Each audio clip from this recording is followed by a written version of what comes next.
écoutez Tech Café, votre rendez-vous sur l'actualité des nouvelles technologies. Nous sommes en mai 2024. Le soleil approche. Il est même là au-dessus de nos têtes. Là, moi, à Amiens, je vois le soleil, je vous jure. Et, en fait, il y a le soleil, mais plus que pour seulement 24 heures, comme ce qu'on a connu ces derniers mois. Donc, on va s'en réjouir. Et c'est l'épisode 365, avec des nouveautés chez Apple, avec de nouveaux iPads, des nouveaux iPads Pro, mais aussi et surtout le plein d'actualités en matière d'intelligence artificielle, le rôle que l'IA auprès des développeurs, comment ils changent même leur métier, des bizarreries et des inquiétudes liées à la désinformation. Et tenez-vous bien, l'IA qui pourrait bien demain nous aider... Asseyez-vous bien, vous écoutez bien, l'IA qui pourrait bien demain nous aider à interagir avec de futures civilisations extraterrestres. Rien que ça. Je suis Guillaume Vendée, podcasteur technophile enthousiaste, et je retrouve le responsable du conducteur de cet épisode qui a fait une veille assidue en matière de tech, qui a fait un cocktail détonnant avec le conducteur et les contenus qu'on va aborder dans cet épisode. C'est Guillaume Poggiastala. Salut Guillaume, comment vas-tu ? Mais écoute, ça va très très bien. Je me réjouis de te retrouver, je me réjouis de parler de tech, d'intelligence artificielle avec toi, mais avant...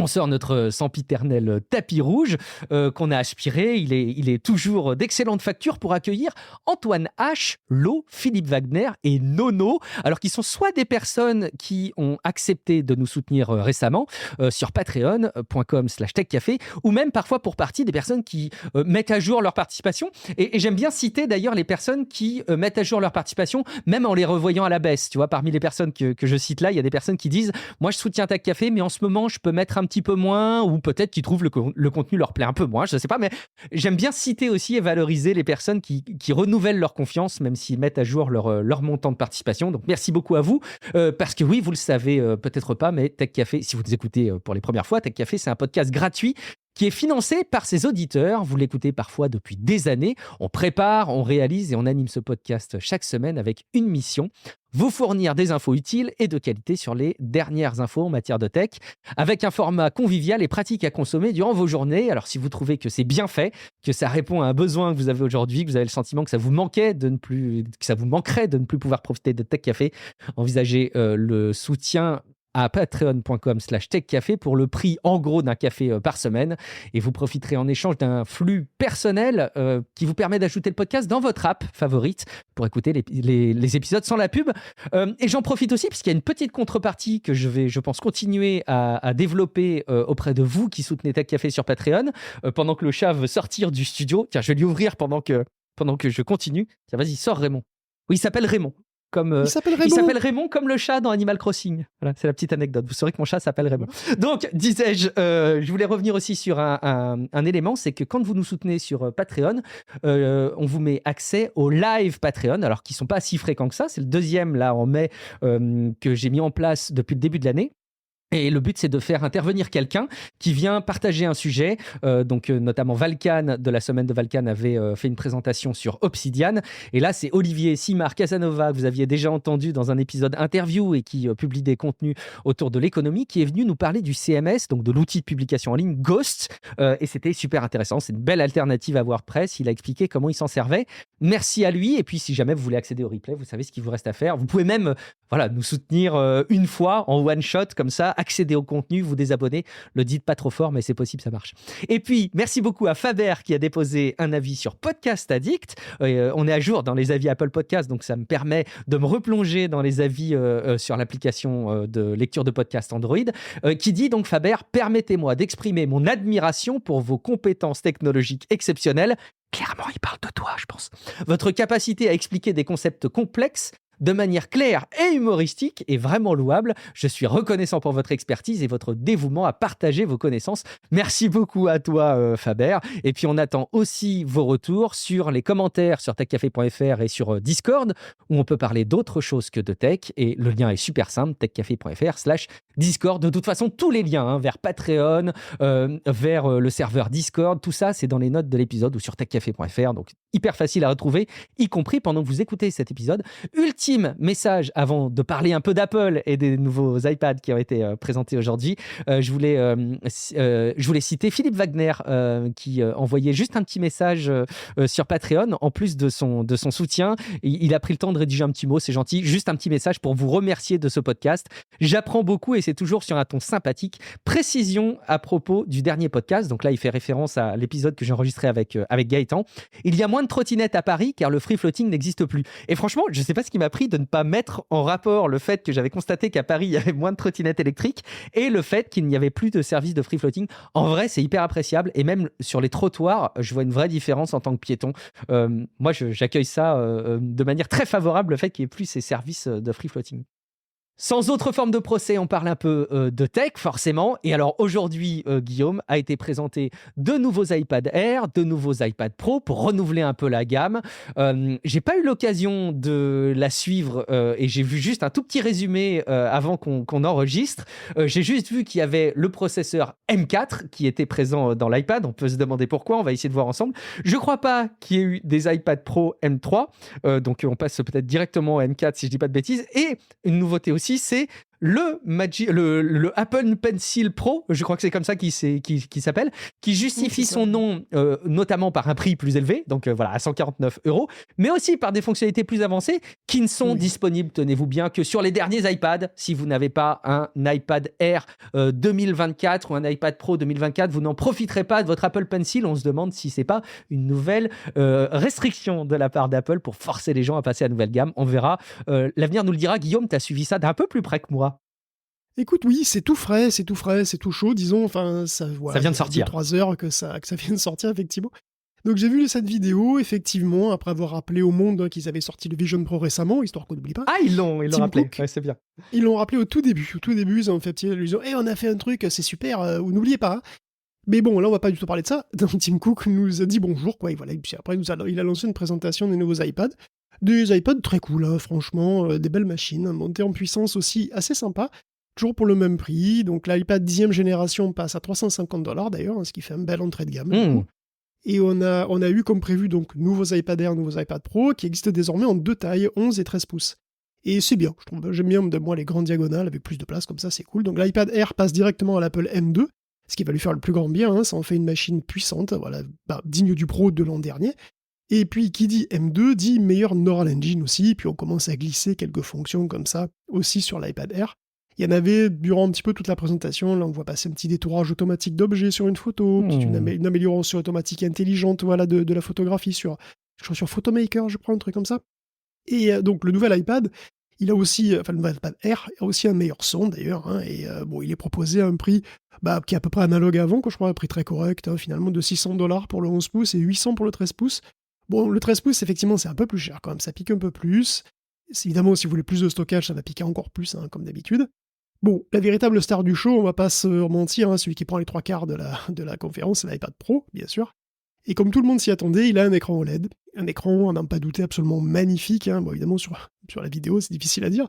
Mais c'est un écran OLED HDR, tout ça. Voilà, il t'explique bien tout chez Apple. Hein, que les noirs sont plus noirs, que les trucs brillants sont plus brillants, qu'on a plus de détails dans les ombres, que l'écran est super rapide. Voilà, comme si c'était eux qui avaient tout inventé. Bon, c'est un écran OLED HDR. C'est super. Enfin bon, c'est un écran OLED HDR.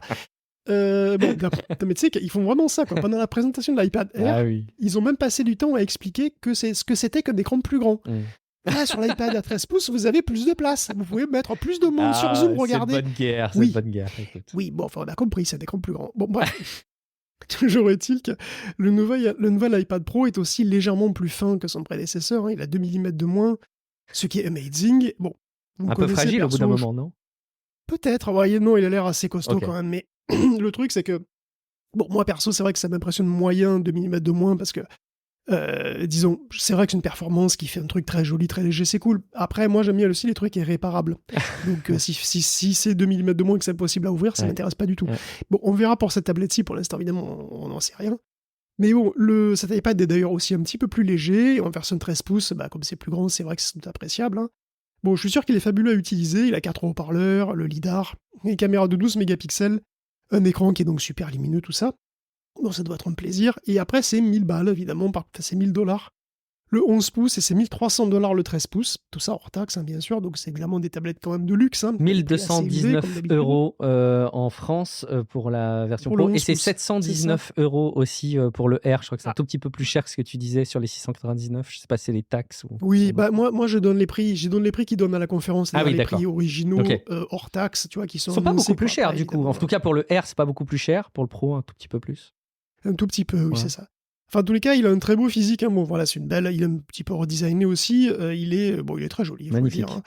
Mais évidemment, au-delà de son physique, ce qui a marqué, c'est son nouveau processeur, parce que c'est vrai que moi, je m'attendais pas forcément à ça, puisque bon, il a pas un M3, mais il a un M4, parce qu'évidemment, comme tu disais, ils avaient des M2 avant.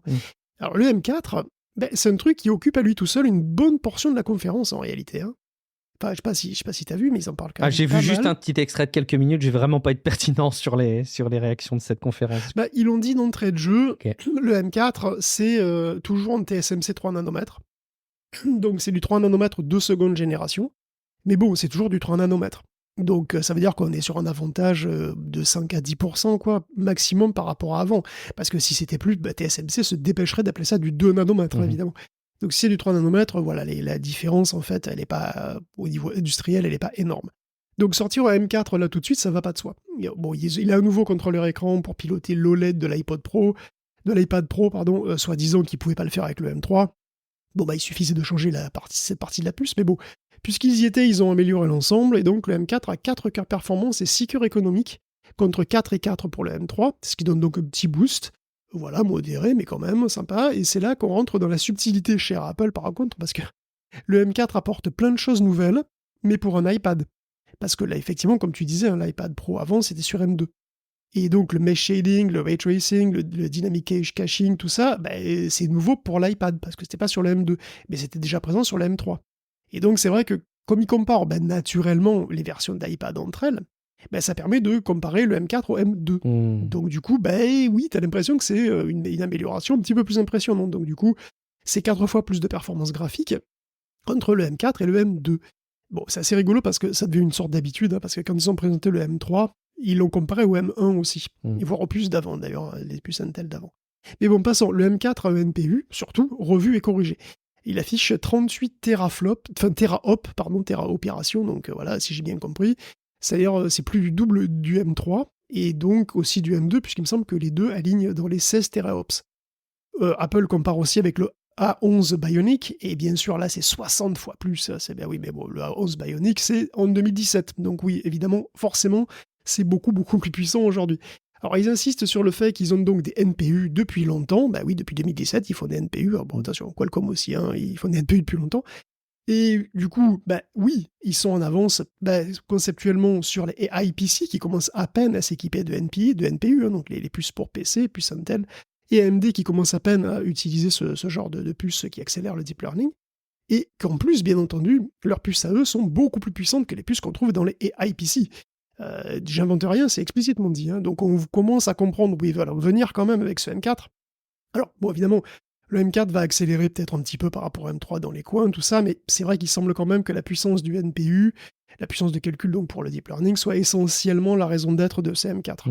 Et on sent que Apple prépare l'avenir, hein. Apple va certainement lancer plein de trucs au WWDC, et il prépare le matos parce qu'on sait aussi qu'Apple, il aime bien faire les trucs on-device, il aime bien faire les trucs en local, hein, et pas utiliser le cloud au maximum, et donc, c'est, en général, je pense que c'est pour ça aussi alors, cela dit, attention, peut-être pas dire ce que j'ai pas dit, en termes d'iPad, on passe du M2 au M4 et c'est un très bel upgrade. C'est-à-dire que les utilisateurs d'iPad vont vraiment voir une différence et c'est très cool.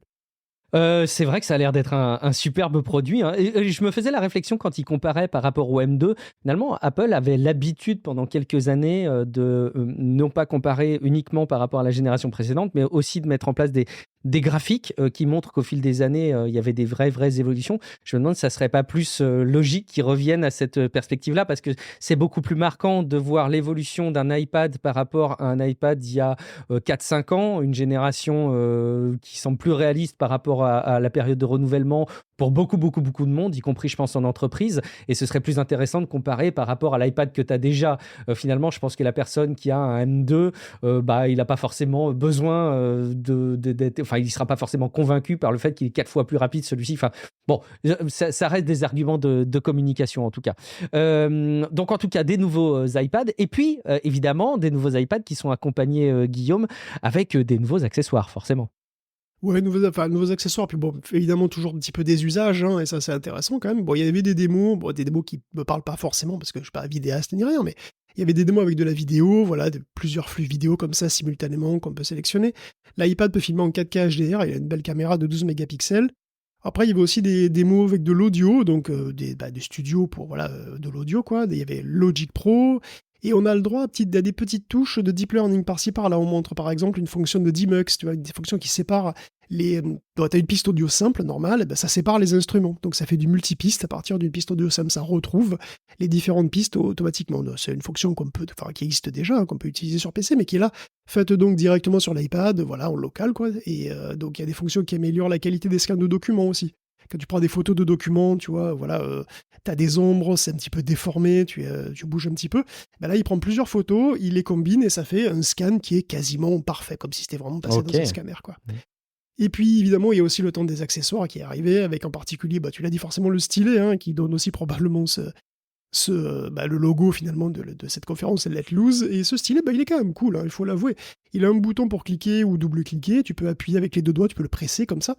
Donc pour ces différentes fonctions, et puis il y a un gyroscope qui te permet d'orienter le trait, donc si tu tournes si tu le fais tourner, tu tournes aussi le truc, donc en fait pour faire des pleins et des déliés c'est très bien, tu vois, c'est vraiment comme si tu avais un pinceau que tu peux tourner un petit peu comme tu veux. Un petit peu déjà le cas du précédent, mais ça jouait plus avec l'inclinaison qu'avec... Alors, tu as raison, l'inclinaison est aussi prise en compte, hein, ainsi que la pression d'ailleurs. Il y avait une démo sur Procreate où il montre que tu peux animer des objets, voilà, à la fois avec le mouvement, quoi, comme tu les bouges, et puis après tu peux aussi en contrôler la rotation quand tu tournes le truc. Il a un retour haptique, évidemment, il a une sensibilité, voilà. Très très bien. En fait, l'iPad le détecte avant même que tu touches l'iPad, hein, donc ça c'est ça aussi, pas mal. c'était le cas du précédent avec l'iPad Pro M2. C'était d'ailleurs une des rares évolutions par rapport au M1. Ce qui est très intéressant avec les retours haptiques, c'est que c'est vrai qu'on a toujours cette difficulté quand on utilise un pencil sur un écran de verre comme celui-ci pour de la création. Et moi, je le vois parce que j'évolue dans des environnements où il y a des graphistes autour de moi qui utilisent beaucoup les iPads pour de la production graphique. Il n'y a pas ce retour mécanique que tu as avec des crayons sur du papier, donc c'est pas bloquant, mais je pense qu'il y a vraiment un gap qui peut être gagné grâce à ça. Alors, je parle, moi, en tant que grand fan des retours haptiques. Vous savez que je voue un amour inconditionnel à la DualSense Edge, la DualSense tout court, d'ailleurs, de la PS5, de la PlayStation 5. Je trouve vraiment que les retours haptiques sont incroyables. J'attache une grande importance aux retours haptiques et je vois vraiment la plus-value qu'il y a. Là aussi, hein, comme je te disais tout à l'heure, ce qui me paraît dingue, c'est que ce ne soit pas compatible avec les iPads précédents, tout ça, mais bon. Alors, ils en ont pas parlé, effectivement, mais bon, en tout cas, voilà, ce Pencil Pro a l'air super, en tout cas pour cet iPad Pro. Ouais. Il coûte $130, donc voilà, c'est sûr que si vous avez les moyens, je pense qu'un iPad Pro 13 pouces OLED avec ce Pencil Pro, bon, je pense que c'est le paradis pour vous, il n'y a aucun souci. Et d'ailleurs, l'un dans l'autre, c'est des belles machines, hein, et surtout, il y a un refresh global des puces qui permet une mise à niveau générale. Donc, les iPad Pro passent au M4, donc ils sont un petit peu meilleurs que le M3, mais ça fait un gap sympa. Les iPad Air passent au M2, donc c'est vraiment bien. Et puis, le 10e génération baisse de prix, donc finalement, c'est tout bénef. Si vous êtes amateur d'iPad, tout ça, il y a pas mal. C'est pas mal. Alors, pour finir, quand même, sur une note marrante... Trompé. Il y a aussi tu veux continuer sur les pencils ou sur d'autres choses? Non, je voulais juste mentionner que qu'ils avaient aussi des claviers. Alors attends, je te laisse en toucher juste un mot juste après parce que je voudrais corriger une bêtise que j'ai dite. L'Apple Pencil Pro n'est pas... En fait, il est à 149 €, mais l'Apple Pencil de 2e génération était aussi à 149 €. En tout cas, je ne sais pas s'ils ont uniformisé les prix, mais grosso modo, il n'y a pas de différence de prix entre l'Apple Pencil de 2e génération et le Pro. Mais vraiment, je ne comprends pas cet Apple Pencil Pro qui est dispo pour l'iPad Air de cette année en M2 et qui n'est pas compatible avec l'iPad Pro qui est lui en M2 de l'an dernier. Je comprends pas. Mais c'est pas grave, passons. Continuons sur les accessoires, Guillaume. Oui, c'est juste un truc rigolo parce que... Enfin, rigolo, je pense que là aussi, il n'y a pas beaucoup de changements. Mais enfin, bon, voilà, il y a des nouveaux Magic Keyboards. et avec désormais une touche de fonction, donc voilà, c'est très sympathique. Et bon, le truc, c'est qu'il coûte quand même 300 et 350 balles, selon la taille. Oui, c'est cher. Et qu'un clavier, tablette à 350 balles, bah oui, c'est vrai, je suis d'accord, c'est magique. Pareil, il était déjà très cher, hein, le précédent Magic Keyboard, si je dis pas de bêtises. Oui, voilà, mais moi, ça me fait toujours marrer. Bah ouais. Après, chez Microsoft, ils font un petit peu la même chose avec leur propre surface. Pas faux. Oui, voilà, ils s'emmerdent pas sur les accessoires. Bon, c'est une source de revenus pour eux, ça va rassurer les actionnaires. En tout cas, c'est des bons produits. Ils sont estampillés produits de bonne qualité sur lesquels, effectivement, si vous avez les budgets associés, que ce soit à titre pro ou à titre personnel, vous allez vraiment surkiffer. Et on se réjouit pour vous. Ça fait plaisir de voir des nouveaux produits. Après, il faut être complet sur l'actualité d'Apple pour cette semaine, Guillaume. Et tu relèves le challenge en allant aussi chercher ce qui est dans l'actualité d'Apple, même avant cette présentation. Et d'ailleurs, il y a des évolutions sur la manière dont Apple considère l'application de l'évolution réglementaire en Europe avec le DMA. On a cette application des fameuses Core Technology Fees qui sont facturées par Apple, dont on avait déjà parlé. Ça évolue un petit peu, on sent qu'ils veulent assouplir un petit peu les contraintes, non ? Oui, ils sont un petit peu poussés. Il faut dire que, puisqu'on parle des iPads, quelle que soit leur degré de sexitude, ces nouveaux iPads, ils vont devoir s'ouvrir eux aussi pour l'Europe. La commission a décidé que l'iPad méritait aussi le titre de gatekeeper. Et donc, en gros, iPadOS est une plateforme qui est assez grosse pour recevoir le même traitement que l'iPhone. Et donc, en conséquence, il faudra aussi qu'il accueille des App Store concurrents et qui lui permettent le sideloading, donc le téléchargement d'applications indépendantes. Et c'est toujours effectivement dans le cadre du DMA. Donc, Apple a 6 mois pour réagir. Nul doute qu'on va avoir droit exactement à la même chose que sur iPhone.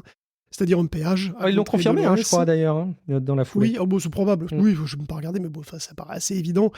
Donc, c'est le CTF, comme tu le disais, c'est cette taxe qui n'est pas du tout du goût des régulateurs et encore moins des développeurs, à tel point qu'Apple, justement, a été forcé finalement de mettre de l'eau dans son vin. Et bon, il faut le dire, c'est quand même dégueulasse de mettre de l'eau dans le vin. C'est vrai que c'est pas bon. Du vinaigre, à la limite, pourquoi pas ? Ça lui donnerait même un peu de corps, il paraît. Le fameux. Je fais une référence au dîner de con, pardon. C'est, voilà, si vous avez la ref. Technology Fee. Et donc légèrement aménagé, il va pas disparaître, faut pas déconner, mais il y a quand même quelques mesures bienvenues. Les applications gratuites en seront exonérées. Tous les ans, donc les devs qui proposent des apps gratuites devront se faire certifier par Apple comme non commercial. Et en contrepartie, ils n'auront pas à payer la taxe. Même si leur logiciel explose en popularité, il s'est installé plus d'1 million de fois. Et bon voilà, c'est bienvenu. Les organismes gouvernementaux et éducatifs sont déjà dispensés.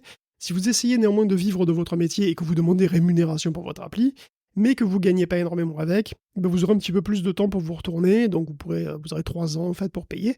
Il y aura 3 ans d'exonération, ensuite il faudra passer à la caisse. Alors ça concerne les développeurs qui font moins de 10 millions par an de chiffre d'affaires. Si vous dépassez le seuil pendant la période de 3 ans, vous payez cette CTF, donc le fee, dès que vous dépassez 1 million d'installations, mais c'est plafonné à 1 million d'euros par an, voilà, de toute façon. Des petits aménagements, même si sur le fond, ça ne change pas fondamentalement. Non, mais enfin, la situation est quand même moins ubuesque pour un certain nombre d'initiatives gratuites d'applications. Ça va dans le bon sens, mais ça ne change pas fondamentalement la donne. De toute façon, Apple, ils ont pas trop le choix, Guillaume, par rapport à la régulation, mais ils n'ont pas trop le choix, et on leur fait confiance aussi, pour anticiper l'avenir de manière assez stratégique. La stratégie, elle est sur 2 plans, Guillaume, et est-ce que finalement le monde, et j'allais dire le monde de la tech, mais est-ce que le monde ne tourne pas autour de ces 2 notions, l'intelligence artificielle et la thune? Et j'ai l'impression que ça concerne Apple, ça, Guillaume. Oui, mais surtout la thune. Et surtout la thune, c'est vrai. Et financièrement, d'ailleurs, Apple va pas mal, on peut pas dire ça. Mais bon, néanmoins, par rapport à ses propres standards, qui sont quand même plutôt élevés, il s'est quand même vu mieux. Alors le chiffre d'affaires accuse une légère baisse, et les ventes d'iPhone sont en recul de 10%. La marge brute est à la hauteur des attentes, mais Apple subit quand même aussi la concurrence. Voilà, et c'est vrai en particulier en Chine. Et la Chine, c'est quand même son 3e marché, donc les ventes s'y baissent de 8%, ça fait un peu mal. Bon, rangez vos mouchoirs, la boîte rachète quand même pour 110 milliards de ses propres actions et augmente même très légèrement ses dividendes, donc il n'y a pas de danger de faillite immédiat, je dirais. Pour autant, on s'attend aussi à ce qu'Apple se relance avec sa nouvelle version d'iOS et probablement pas mal de nouvelles fonctions. Donc il y a. Et on sait qu'Apple fait beaucoup de recherches dans le domaine. On vient d'apprendre d'ailleurs qu'il avait des labos en Suisse, à Zurich, assez secrets. L'établissement de labos en Suisse serait peut-être dû au fait qu'Apple a racheté 2 startups locales. Et on sait aussi qu'il a embauché de nombreux talents, des spécialistes qui viennent parfois tout droit de la concurrence. Il y a le Financial Times a épluché des centaines d'offres d'emploi. Et il a beaucoup embauché apparemment Apple dans le secteur de l'IA ces dernières années, et en particulier chez Google. Au moins 36 personnes seraient passées à l'ennemi depuis 2018. C'est de la bonne cam, l'ingénieur de chez Google en matière d'intelligence artificielle, je pense. Complètement, d'ailleurs. Ça a commencé, enfin en tout cas ça a été vraiment, on l'a bien vu avec John Gianandrea, hein, qui est venu de chez Google Brain. Et il y a aussi Sami Bengio, qui est une célébrité, et Ruo Mingpang, qui était anciennement chez Google, et qui s'occupait de la reconnaissance vocale. Donc Apple travaille beaucoup sur les petits modèles embarqués, il y a pas mal d'exemples, et on a parlé de certains modèles ici, hein, comme Ferret. Il y a aussi des modèles, des mini-modèles multimodaux, comme le MM1, sur lesquels ont travaillé pas moins de 6 anciens ingénieurs de chez Google. Tu peux les lister sur sur les trucs de l'article, quoi, sur les auteurs de l'article. Donc tout converge vers un futur où les iPhones seront beaucoup plus pilotés à la voix et au texte, en tout cas en langage naturel. Et je pense qu'on verra tout ça en juin, et c'est de plus en plus bientôt. Hein. C'est sûr. Et en tout cas, vu toutes les fois où on dit ça, admettons, c'est tellement peu probable, mais admettons qu'il y ait une WWDC où il n'y ait pas de gros trucs sur l'IA, ça va être pour le coup un gouffre au niveau de l'action et des réactions. Bon, c'est impossible. C'est impossible qu'à WWDC en juin, il n'y ait pas des annonces qui tournent autour de l'IA. L'enjeu, ça va être de savoir, ça va être quoi? Ça va être 90% de la conf sur de l'IA, la moitié sur de l'IA, à voir. On va se croire chez Google, attends. Ouais, c'est vrai. On va se croire chez Google. Écoute, merci. On va mettre de côté Apple. Regardez sur l'Apple Store si vous êtes intéressé pour commander les iPads. En attendant, nous, on va continuer à vous informer sur ce qui se passe en matière de tech. Et il faut qu'on revienne. Alors, on en a touché un tout petit mot durant l'épisode de la semaine dernière avec Gaëtan, mais il faut qu'on revienne sur l'arnaque de la semaine ou l'arnaque de ces derniers jours. C'est le petit Rabbit. Alors, ce petit appareil qui se voulait remplacer le smartphone, avec évidemment, vous l'avez compris, de l'interaction en intelligence artificielle, qui est un vrai bide en matière de test. J'ai l'impression qu'entre ça et le AI pin de chez Human, il y a quand même un vent qui n'est pas très favorable pour les gadgets chelous qui veulent remplacer votre smartphone avec de l'intelligence artificielle. Mais on en sait un petit peu plus aussi sur la manière dont ça fonctionne dans ses propres entrailles, Guillaume. Oui, le Rabbit, c'est nul. Alors, pas celui auquel vous pensez, qui est probablement très bien, mais le Rabbit R1, et lui, par contre, il est vraiment nul. Vous l'avez évoqué un petit peu la semaine dernière, et là, c'est vrai qu'il est sorti, il a été testé, et bon, voilà, c'est pas la peine de disséquer plus le truc. En tout cas, c'est complètement nul. Il a fait couler beaucoup d'encre, ce Rabbit. C'est clair. Parce que, en fait, bon, il ne serait qu'un site web ou qu'une application Android. Ouais. En fait, c'est vrai, c'est qu'une application Android, et c'est même pas super étonnant. Des bidouilleurs se sont rendus compte que le R1 était sous Android, qui tournait sous Android en tant que système d'exploitation, ce qui n'est pas étonnant en soi. C'est un bon choix, à la limite, si tu veux faire ce type de produit. Pas de souci. Ouais. Le truc, c'est que son interface, en fait, c'est une application standard Android et qu'elle tourne sur un téléphone tout à fait standard avec quelques légères modifications.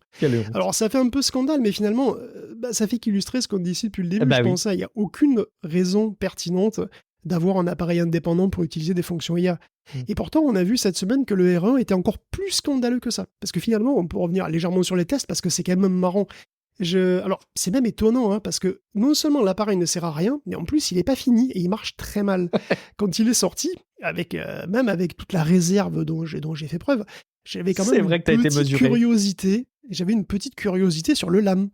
Donc, c'est pas sur la chanteuse, sur le large action model, qui était censé piloter à votre place, à votre téléphone, et apprendre comment faire des trucs quand il ne savait pas les faire, tout ça. Un concept qu'on a revu d'ailleurs depuis surgir sur Mac ou PC avec Open Interpreter, et qui a d'ailleurs son propre gadget inutile, soit dit en passant. Alors, j'étais quand même un peu intéressé par les tests, et bon, ça a été rapide, LAM n'existe pas. Le LAM n'existe pas.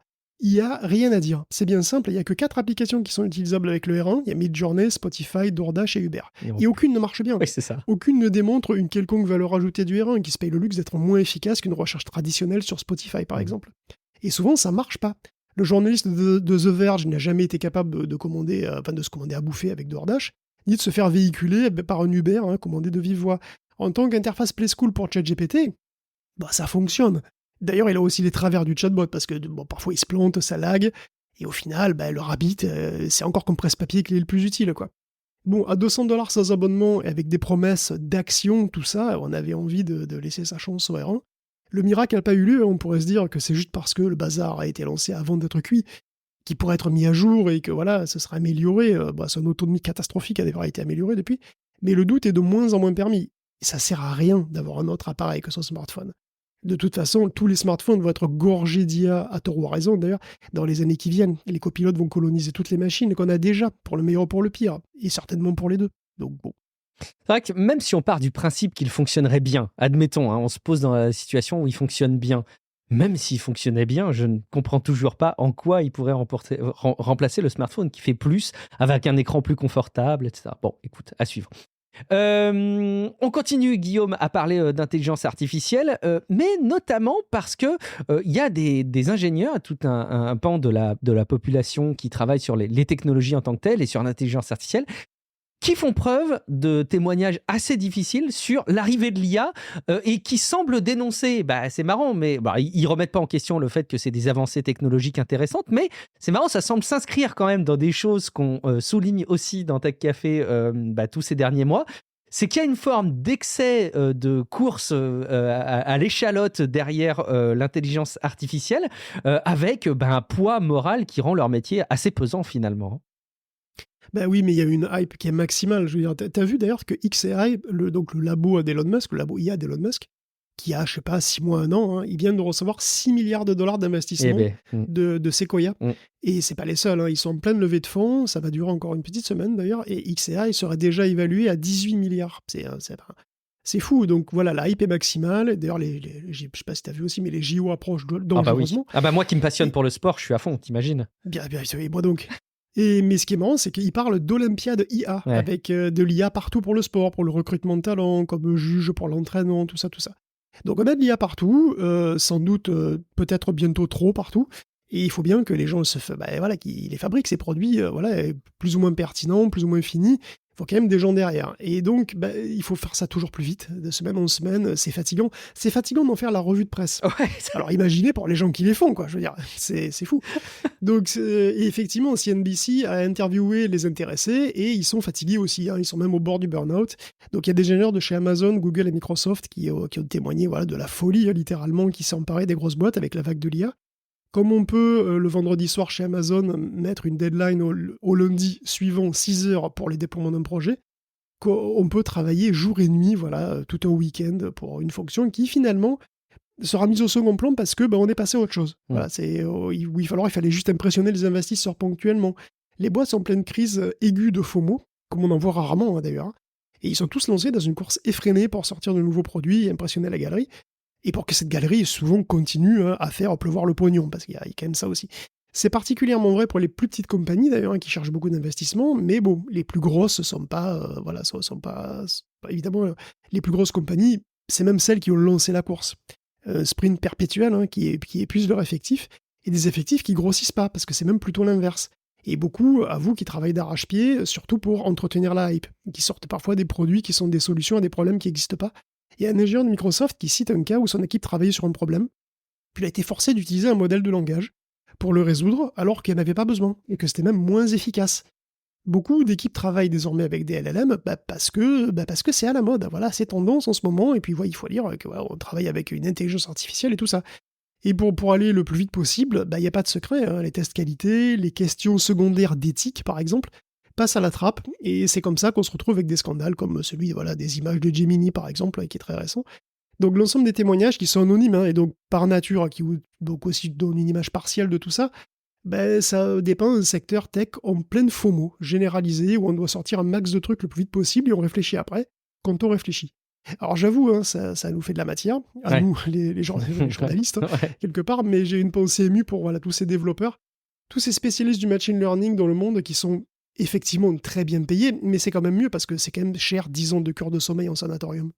Ouais, tu m'étonnes. Et puis ça touche vraiment aussi plein d'autres aspects des professions. Je pense qu'il y a plein de professions qui font très bien leur job aujourd'hui, plein de personnes qui font très bien leur job aujourd'hui, dans lesquelles on leur demande d'injecter de l'intelligence artificielle presque à tout prix, prétextant parfois à tort, parfois à raison, des transformations des métiers et le fait qu'il faut être en avance par rapport aux grands enjeux de demain. Et en fait, ça ne se justifie pas toujours, en tout cas pas pour tous les besoins. Donc, on vous soutient, vous, développeurs. D'ailleurs, peut-être que parmi nos auditeurs, je pensais à ça, Guillaume, en lisant ces articles, je me disais que parmi nos auditeurs, il y a peut-être des personnes qui sont dans cette situation, qui témoignent du fait que dans leur environnement de travail, on les pousse à aller vers de l'intelligence artificielle de manière un peu excessive. Si c'est le cas, on est très, très preneur de vos commentaires et de vos retours. Vous pouvez le faire de manière complètement anonyme, mais on sera preneur de vos retours, ce serait intéressant. Vous pouvez venir, on pourra maquiller votre voix, on pourra avoir l'impression que c'est Emmanuel Macron qui parle, si vous voulez. Je peux faire ça. Non, on ferait pas ça, enfin, Guillaume, voyons, on ferait jamais ça. pour notre président. On continue parce que un autre des impacts de l'intelligence artificielle dans nos sociétés et dans notre vie quotidienne et dans notre vie technologique, c'est quelque part la pollution de tout l'environnement avec lequel on interagit. J'en veux pour preuve ce sujet que tu as sélectionné qui concerne Pulumi. Très mignon. C'est une société de cloud, a priori, qui utilise de l'intelligence artificielle, forcément, pour générer des pages web de manière automatique, des articles de blog qui font tout simplement, vous l'avez compris, de la promo pour les produits et services Pulumi. Bah oui, forcément. Et donc, c'est des contenus complètement factices qui sont publiés sur des sites web, qui sont juste créés pour ça, et ça leur donne une apparence de légitimité. Ça a retenu ton attention, Guillaume, ça? Oui, après, c'est sûr que c'est vrai qu'on m'a donné l'impression que l'IA, c'est nul et tout. Bon, toute cette énorme somme de travail n'est pas vaine non plus, hein, faut pas exagérer. Et cette explosion du machine learning nous a apporté des choses incroyables et ça va continuer. Après, c'est vrai que on avait des soucis avant, et puis tous ces nouveaux outils vont aussi, aggraver un peu les soucis, quoi. Et d'ailleurs, au passage, sachez que désormais, les bots seront bientôt majoritaires sur Internet. C'est incroyable. Le trafic généré par les humains ne représente plus que 50,4% du total. Alors, ça se mesure en quoi? En quantité de bande passante? Je me suis posé la question. Oui, je pense que c'est en quantité de bande passante. Donc, devant les consommations vidéo, par exemple, type Netflix, type YouTube, etc. C'est ce que j'arrivais pas à comprendre, mais ce qui est bien possible. Hein. Oui, c'est vrai que... Ah oui, tu as raison, tiens. Est-ce que c'est le nombre de connexions ou est-ce que c'est ce que j'arrivais pas à savoir. Je m'étais noté le sujet. On vérifiera. Faudra que je regarde. En tout cas, c'est bon. De toute façon, vous avez le lien dans le note de l'émission pour l'étude. Hein, et donc, c'est vrai qu'ils disent que très bientôt, la majorité du trafic sera automatisée. Et des bots malveillants, d'ailleurs, représenteraient 32% de l'activité. Et d'ailleurs, c'est au niveau global, parce que dans certains pays, c'est largement pire, puisque ce serait 71% en Irlande, 67% en Allemagne et 42% au Mexique, où les bots se font de plus en plus passer pour des humains en utilisant des connexions domestiques, par exemple. Et certainement aussi, ils commencent à utiliser l'IA. C'est dur de le savoir directement, on va dire, mais bon, les bots basiques, ça représentait 39,6% en 2023, du trafic, comme ils disent, contre 33,4% en 2022. Donc c'est une augmentation qui est même assez importante, et ça coïncide avec l'arrivée de ChatGPT. Donc est-ce que c'est un hasard? Comme par hasard. Il y a peut-être un lien entre les deux. Alors, dans certains cas, le doute est plus permis. Hein. Par exemple, il y a certains éditeurs qui voient arriver de plus en plus de textes qui sont plus ou moins écrits en pilote automatique. Hein. Et il y en a un, par exemple, qui s'appelle Bards & Sage, qui est un petit éditeur de niche, qui avait une vingtaine d'années, qui vient de fermer ses portes à cause de ça. C'est explicitement ce qu'ils disent dans leur lettre d'adieu, quoi. Et donc, les LLM ont déjà changé le paysage. Et un des derniers scandales en date vient effectivement de Pulumi, qui est une boîte qui fournit en fait des outils pour gérer des infrastructures cloud. Donc, Pulumi a publié des exemples de code générés par son outil qui s'appelle Pulumi AI, hein, et qui a halluciné des fonctions AWS qui n'existent pas. Donc, il y a eu des faux codes qui ont été hallucinés par une IA qui se sont quand même retrouvés au top des recherches Google. Donc, évidemment, c'est un vrai problème qui a été repéré le 29 mars par un ingénieur désespéré qui l'a aussitôt signalé. Et puis, ça, il s'est rien passé. Voilà, un mois plus tard, en fait, il y avait toujours les codes en haut des recherches Google. Bon, la réactivité de la limace paralytique, ça arrange rien dans ce genre de cas. C'est un cas qui est assez préoccupant. La limace paralytique, t'es dur. Il faut avouer que là, c'est bon.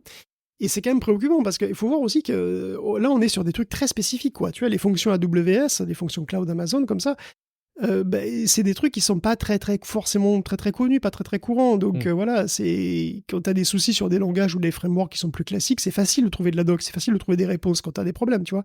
Mais quand c'est des trucs un peu plus niches, très spécialisés comme ça, c'est plus difficile.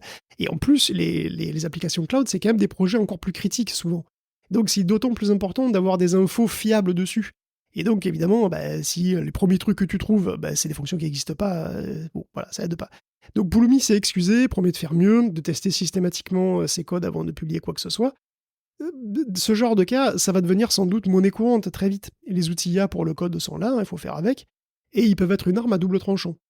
Alors c'est une arme à double tranchant, mais c'est quand même une arme. Donc finalement, autant en profiter. Et on voit que l'enseignement, finalement, essaye de s'adapter, de faire avec. Et donc déjà, à Stanford, il y en a qui commencent à intégrer donc les LLM qui font du code, les IA, dans leur cursus de cours. Et du coup, ça les pousse aussi à changer la structure des cours, à changer comment on enseigne la programmation. Parce qu'on va se concentrer, par exemple, moins sur la syntaxe, parce que les codes sont générés, quoi. on insiste moins sur la syntaxe que sur le design général, sur les aptitudes à résoudre les problèmes, à les décomposer. Donc dans un sens, ça accélère le cursus. Parce que normalement, on commence par le début, on commence par les bases, c'est-à-dire à savoir produire un code qui compile avec les virgules, les points-virgules au bon endroit, quoi. Et après, tu fais du design de haut niveau. Mais là, finalement, l'IA, ça chamboule un petit peu ce schéma, parce que les points-virgules, l'IA, elle sait les mettre, et puis voilà, tu vois. Donc, ce qui est important, c'est de savoir l'utiliser pour mener à bien un projet, quoi. Donc, ça chamboule un petit peu tout. Et en parallèle, il faut aussi tenir compte et enseigner ce que les algos savent faire, savent pas bien faire, et voilà, les problèmes propres qu'ils apportent, quoi. Donc, c'est vrai que c'est tout un gros chantier. On va parler aussi un peu des impacts sur la société, le quotidien. Et je sais qu'il y a des sujets qui étaient écrits pour t'interpeller, Guillaume, forcément. J'en veux pour preuve, par exemple, cette nouvelle fonctionnalité qui te permet... je t'imaginerais bien le tester, tiens. Qui permet de créer un faux live sur les réseaux sociaux pourquoi ? Pour bluffer ton entourage, hein, tout simplement. Ouais, mais ça, c'est génial. C'est extraordinaire. Toutes ces idées que j'ai pas eues. Ah là là. Non, mais c'est vrai que, tu vois, des problèmes, on en a déjà, quoi. On en a déjà beaucoup, finalement. Avec ou sans IA, on a déjà des problèmes. Et c'est vrai qu'on va très vite voir à quel point l'IA va tout aggraver. C'est une année électorale, là, tu vois, en plus. Donc ça commence le mois prochain et ça rate pas, hein. Les campagnes d'info sont déjà là. Donc la semaine dernière, d'ailleurs, l'Europe, dans le cadre du DSA, lançait une enquête sur Meta et son inaptitude, comme d'habitude, à réguler le flot de campagnes d'influence russes qui touchent à peu près tous les pays européens. Là. C'est un soupçon à ce stade, non, si je dis pas de bêtises. Un soupçon d'inaptitude à réguler le flot, non ? Un soupçon d'inaptitude. Ouais, c'est pas avéré, en fait, leur inaptitude, non ? Il va y avoir une enquête. Si je suis factuel, voilà, il y a une enquête. Voilà. Oui, tout à fait, c'est vrai. Bon, après, on n'est pas les seuls visés. De toute façon, de son côté, la Russie vient de faire un fork de Wikipédia. Hein, c'est simple, les gens qui s'occupaient de la wiki en Russie ont cloné l'encyclopédie en russe, ils l'ont retouchée pour coller à ce que dit Poutine. Et puis voilà, ils ont la RuWiki, qui contient la vérité, bien sûr, sur Navalny, sur l'Ukraine, sur Anna Politkovskaya, etc. Donc des changements par centaines de milliers, et oui, vous saviez pas, on est en 1984 en fait. Il n'y a pas en 2004 en Russie, on est en 1984, clairement. Pendant ce temps-là, en Inde, les boîtes qui proposent des services... Je fais une toute petite parenthèse parce que ce sujet m'a passionné en fait, et je me suis, je suis désolé, je me suis baladé un petit peu sur le Wikipédia. T'es allé sur la RuWiki ? Ouais, c'est ça, je suis allé dessus. Alors, je dois quand même lui rendre hommage parce que l'interface est beaucoup plus élégante que notre Wikipédia original. Hein. Tu vois, bon, peut-être l'info elle est un peu travestie, mais bon, l'interface est plus belle. Par contre, je suis allé regarder les infos. Naïvement, je suis allé voir la page de l'Ukraine qui est diffusée sur cette version russifiée de Wikipédia. Et alors, bon, je l'ai mis au travers d'une publication sur Mastodon, Blue Sky, Twitter. Vous irez jeter un coup d'œil sur l'extrait, mais c'est assez dingue de voir, de manière complètement décomplexée, la manière dont est présentée la position de l'Ukraine vis-à-vis de la Russie et ce qui a justifié, vous l'avez compris, l'opération militaire spéciale en Ukraine. Bref, voilà, pardon. Parenthèse terminée, mais je me suis passionné pour ce site. Mais c'est super intéressant parce que là, en fait, c'est une manipulation de l'information qui est voilà, directe, brutale. C'est très accessible, très mesurable. Dans ta gueule, voilà, pas de souci. Mais en réalité, il y en a la manipulation de l'information, ça va devenir quelque chose qui est... Ça va devenir le nerf de la guerre, si tu veux, et ça pourra prendre énormément de formes différentes et beaucoup plus subtiles. Par exemple, il y a... en Inde, par exemple, voilà, c'est aussi une année électorale, et il y a des boîtes qui proposent des services de deepfake politique. Elles ont pignon sur rue, ces trucs. Elles font du contenu synthétique qui sera diffusé partout pour la prochaine élection.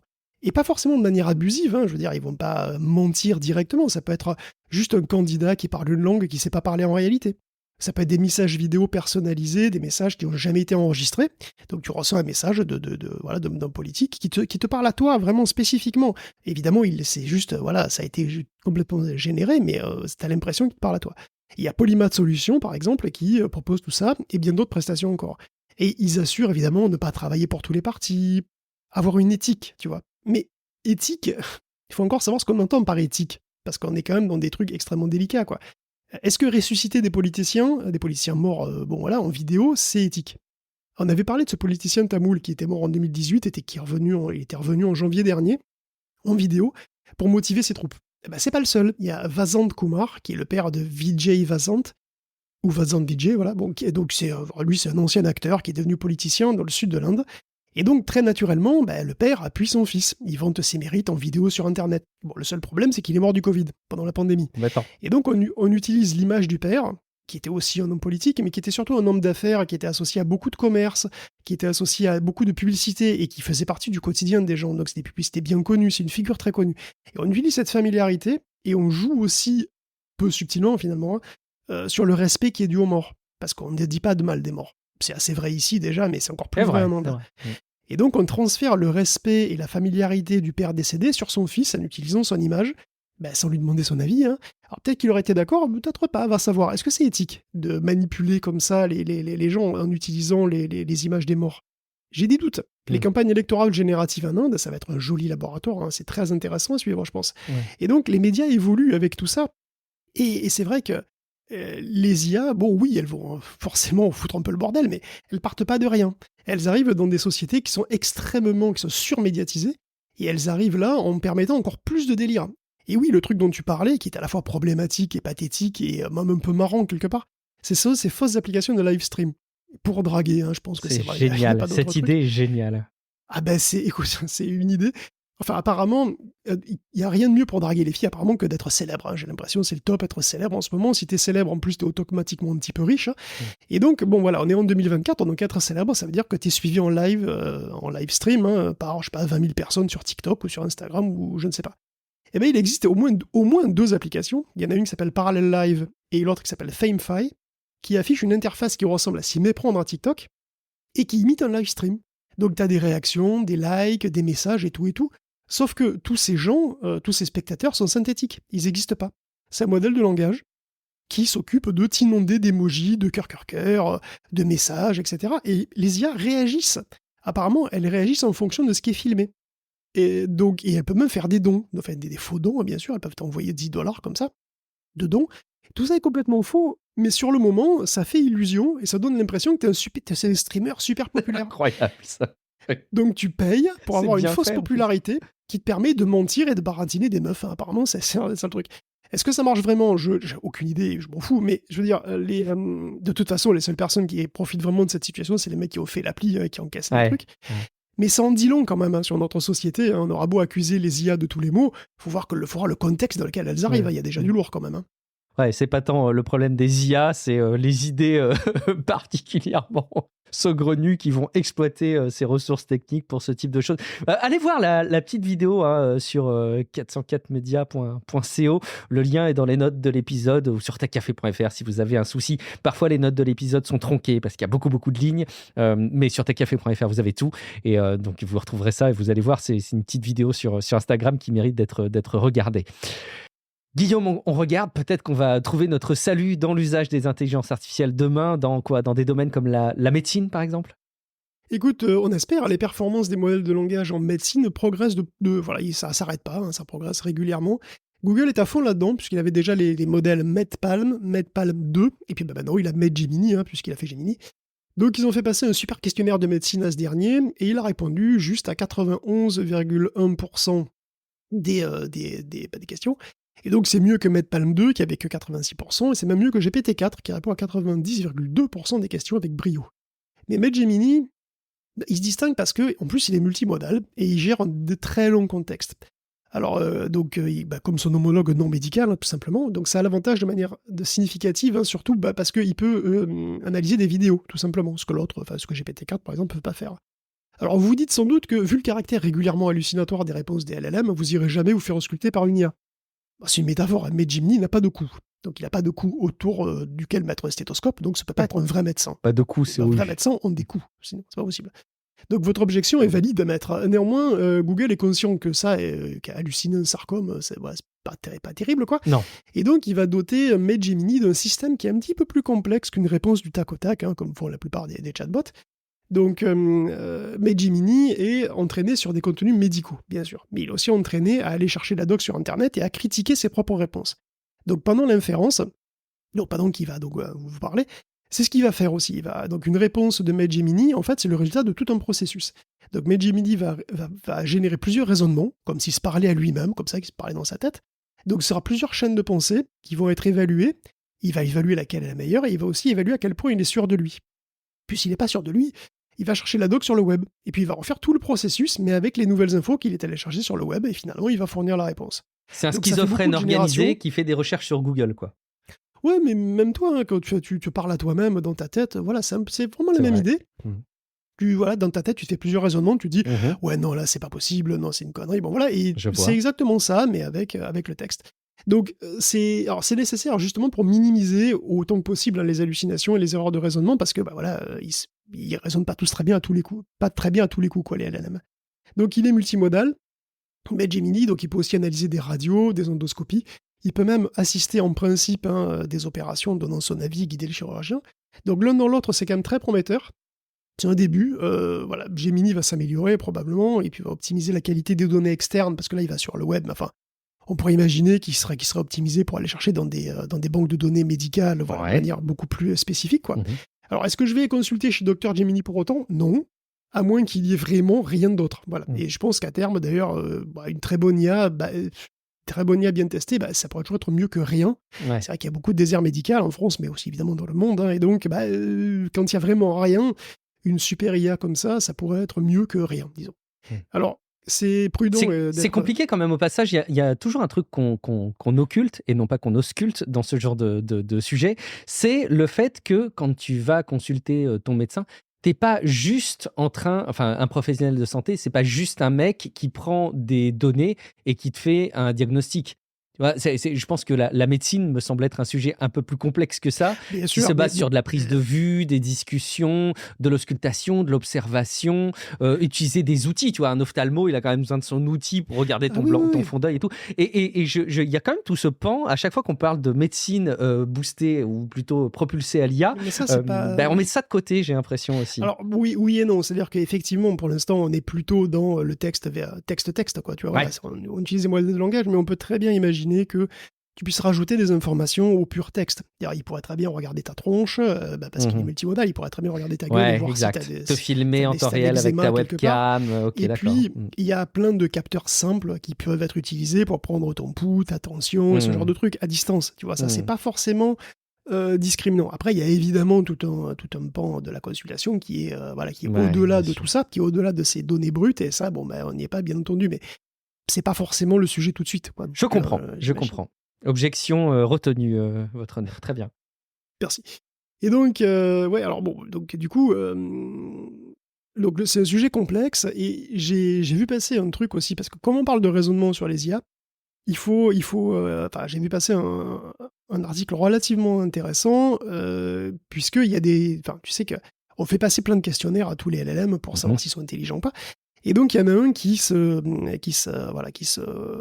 concentre sur les mathématiques de niveau Oui. assez faible, hein, primaire collège, quoi, globalement, c'est le GSM 8K. 8K. Alors, 8K, c'est pour 8000, tout simplement.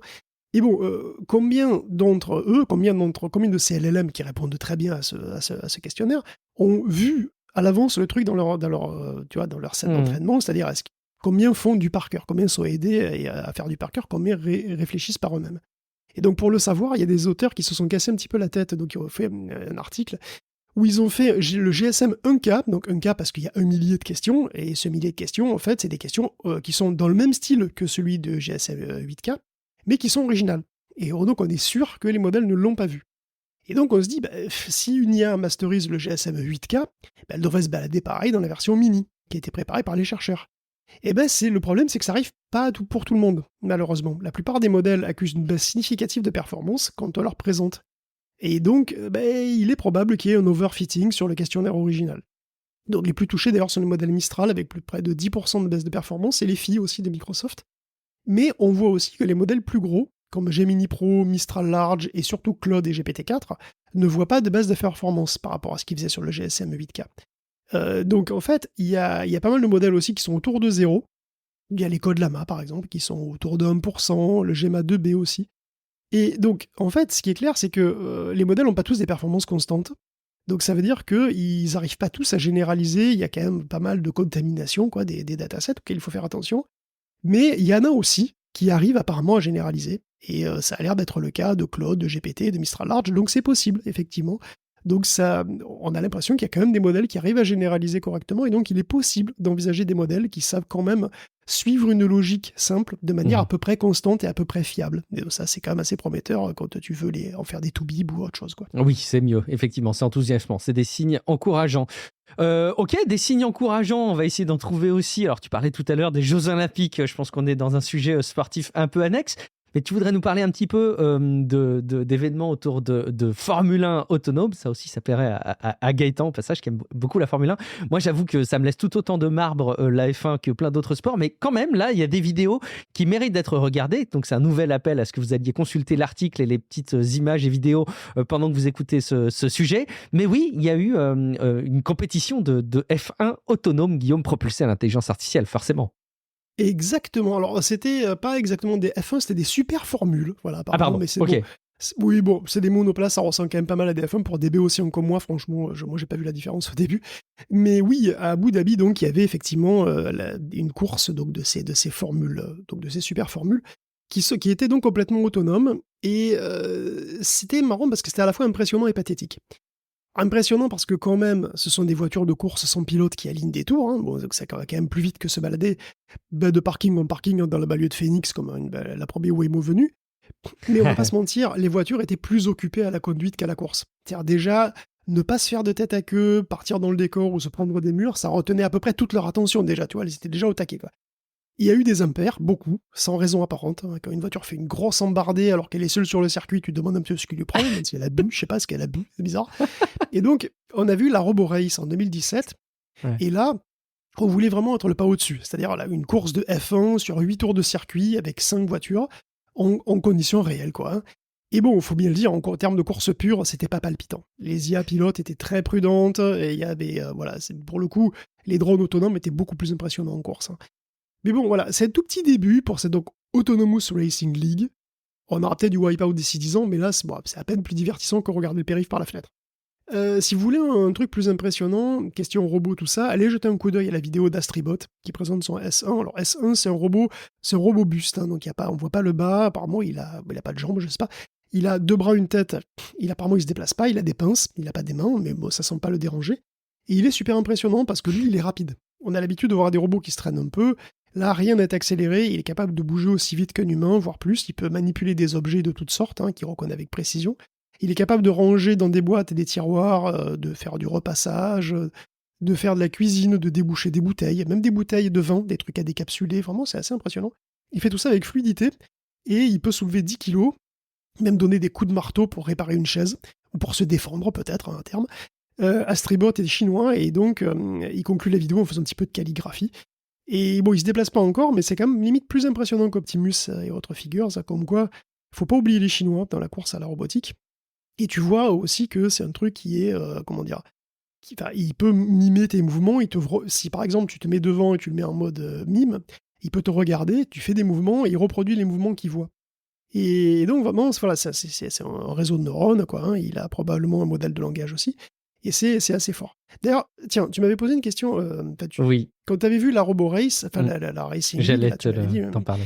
tu m'avais dit, voilà. Je te traduis ce que j'ai marqué dans les commentaires pour que tu puisses y Ouais, réagir. vas-y, Mais vas-y. effectivement, quand j'ai vu ce sujet, je me suis dit, c'est quand même étrange parce que bon, les conditions sont hyper figées. C'est une course. Il y a le circuit qui est bien délimité. Il y a que 5 voitures. Et finalement, j'ai l'impression que les voitures ont des comportements plus idiots que beaucoup de voitures gérées par notre console de jeu pour les jeux de course. Alors que j'aime pas forcément, C'est mais je vrai. crois savoir que les voitures font quand même beaucoup moins de trucs débiles. Et je me suis dit, mais comment ça se fait que dans des conditions qui me semblent être pas si différentes que ça, mais évidemment, je pense que je me trompe, elles soient beaucoup plus débiles. C'est parce que les jeux vidéo font bien leur boulot et que tu as l'impression que c'est vrai, alors que c'est pas du tout vrai. En réalité, le jeu vidéo, c'est 100% triche. C'est-à-dire que les voitures sont pas des vraies IA. En fait, c'est le jeu qui les place et qui les fait bouger. Et il les fait bouger en fonction des positions des unes des autres, en fonction de ta position à toi, pour que tu t'amuses, en fait, hein, pour que tu te laisses pas distancier ou quoi que ce soit. En réalité, c'est totalement différent dans une course de voiture autonome, parce que les voitures autonomes, elles vous regardent. En fait, elles scannent, elles vous regardent, elles voient la piste, elles scannent en 3D ce qu'il y a autour. Elles ont des informations supplémentaires aussi, évidemment, sur la position des concurrents, tout ça. Mais elles doivent analyser, et très rapidement, hein, puisqu'elle vaut quand même assez vite, donc très rapidement, une énorme quantité de données. Dans ton jeu vidéo, il est bien évident que chaque voiture en 3D ne va pas utiliser une image de ce qu'elle a devant elle pour se déplacer.